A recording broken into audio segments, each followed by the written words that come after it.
Да не заборавиме, додека премиерот ветува, а на нашите народни избраници демек гласаат, на МТВ се уште врви рекламата колку државниот испит е супер.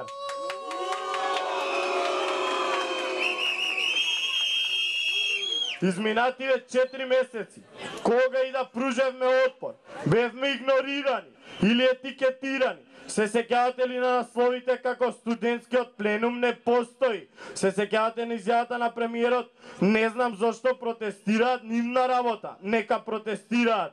Се сеќавате ли на сите црвени крукчиња?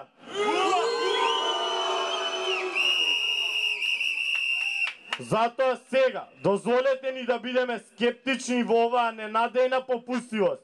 Не дозволуваме да не купи ово омекнување на реториката, бидејќи на крајот на краиштата ништо не ни гарантира дека кога се ќе стигне, нема да се заборави она што е ветено, а тоа е усвојување на целосно нов закон за високо образование.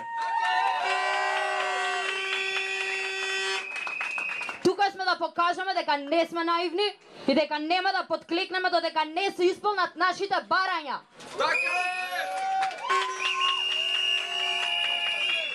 Тука сме да покажеме дека секогаш треба да бидеме вклучени, ние како студенти и професори, во креирањето на политиките поврзани со високото образование. Одредени не навредува, политичарите го негираа нашето постоење, но сепак успеавме да обединиме илјадници студенти кои маршираа на овие улици.